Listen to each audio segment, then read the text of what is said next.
안녕하세요. 뒷이야기 사연입니다. 오늘 사연은 서울에 사시는 29세 직장인 박지혜님의 사연입니다. 지혜님은 결혼 3년 차로 평소 시어머니와 괜찮은 관계를 유지하고 있었는데요. 어느 날부터 시어머니가 자신의 카카오톡 대화방에 몰래 들어와 있다는 걸 발견하게 되었습니다. 과연 시어머니가 카톡 감시를 한 이유는 무엇이었을까요? 그리고 지혜님은 어떻게 역관광을 시켰을까요? 그럼 바로 시작해보겠습니다. 지혜님은 홍보대행사에서 일하는 능력 있는 직장인이에요. SNS 마케팅 전문가로 일하면서 인스타그램, 페이스북 등을 자유자재로 다루는 디지털 네이티브 세대거든요. 3년 전에 남편 준호 씨와 결혼했는데 준호 씨는 IT 회사에 다니고 있어요. 둘 다 20대 후반의 젊은 부부로 스마트폰으로 모든 걸 해결하는 전형적인 MZ세대죠. 시어머니는 60대 초반으로 평소에는 정말 좋은 분이셨어요. 지혜야, 우리 준호가 좋은 사람 만났네. 요즘 젊은 애들은 정말 똑똑해. 이런 말씀을 하시면서 지혜님을 예뻐해 주셨거든요. 그런데 작년부터 조금씩 이상한 일들이 벌어지기 시작했어요. 시어머니가 지혜님의 일상에 대해 너무 자세히 알고 계시는 거예요. 지혜야, 어제 친구들이랑 강남에서 만났지? 그 새로 생긴 카페 어떻더라?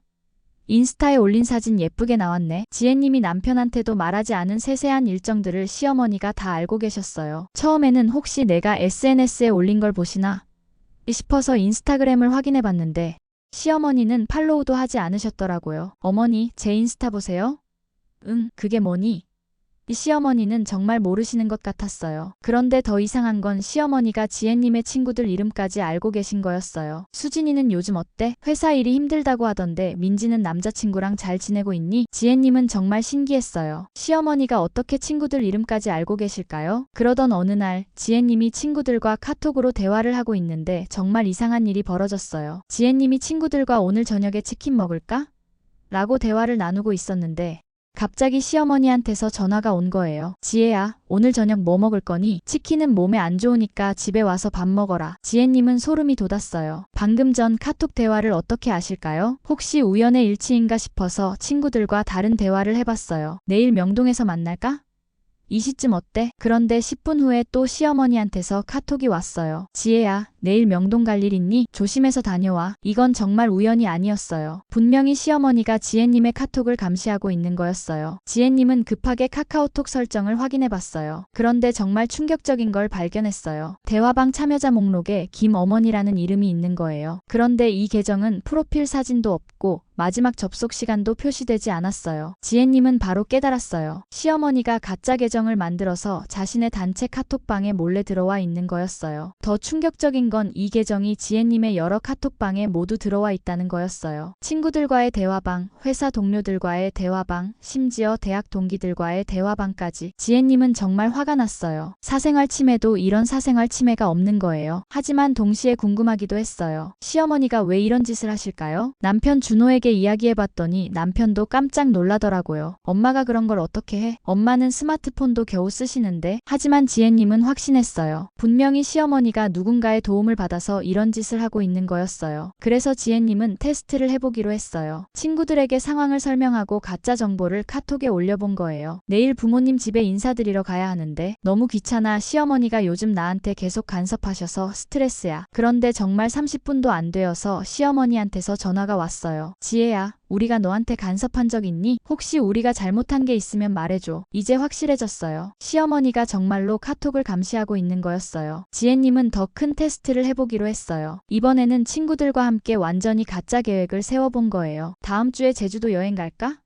3박 4일로 갔다 오자 남편한테는 비밀로 하고. 그런데 그날 저녁 준호가 집에 오더니 이상한 말을 하는 거예요. 지혜야, 혹시 제주도 여행 갈 계획 있어? 엄마가 갑자기 전화해서 며느리가 혼자 여행 가는 게 좋겠냐고 물어보시더라. 지혜님은 이제 정말 화가 머리끝까지 났어요. 시어머니가 자신을 감시할 뿐만 아니라 남편한테까지 고자질을 하고 있는 거였어요. 그래서 지혜님은 역공을 펼치기로 했어요. 친구들과 상의해서 시어머니를 역관광시킬 계획을 세운 거예요. 먼저 지혜님은 시어머니의 가짜 계정을 그대로 두고 친구들과 함께 특별한 대화를 시작했어요. 요즘 시어머니가 이상해. 혹시 치매 초기 증상 아닐까?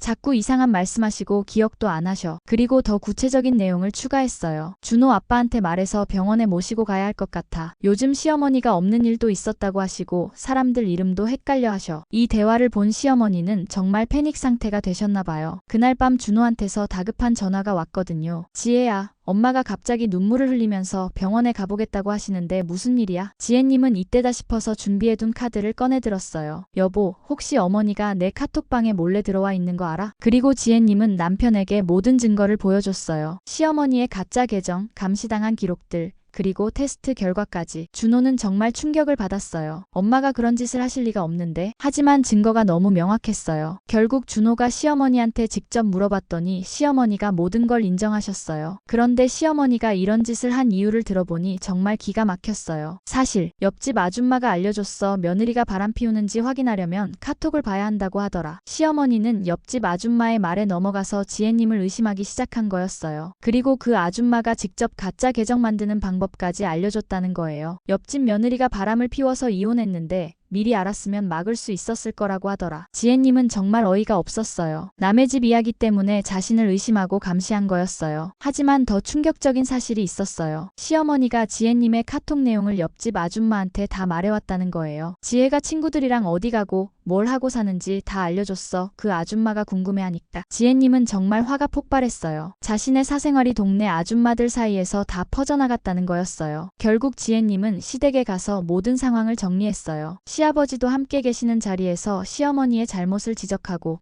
다시는 이런 일이 없어야 한다고 단호하게 말했어요. 어머니, 이건 명백한 사생활 침해예요. 그리고 제 개인정보를 다른 사람한테 말하신 것도 큰 문제고요. 시어머니는 그제서야 자신이 잘못했다는 걸 깨달으셨어요. 미안해, 지혜야. 내가 너무 걱정돼서 그랬어. 하지만 지혜님은 쉽게 넘어가지 않았어요. 앞으로는 이런 일이 절대 없어야 해요. 그리고 옆집 아줌마한테도 제 이야기 하지 마세요. 시아버지도 당신이 너무 심했어. 며느리한테 사과해라고 하시면서 시어머니를 나무라셨어요. 결국 시어머니는 모든 가짜 계정을 삭제하고 지혜님한테 정식으로 사과하셨어요. 그리고 옆집 아줌마와도 거리를 두기로 하셨고요. 지금은 시댁과의 관계가 훨씬 좋아졌어요. 시어머니도 내가 정말 잘못 생각했어. 지혜는 정말 좋은 며느리야 라고 하시면서 예전처럼 잘해주세요. 지혜님은 말합니다. 처음에는 정말 기가 막혔어요. 카톡까지 감시당할 줄은 몰랐거든요. 하지만 시어머니도 나름대로 걱정돼서 그런 거였다는 걸 알게 됐어요. 물론 방법이 완전히 잘못됐지만요. 요즘 시대에는 디지털 사생활도 정말 중요한데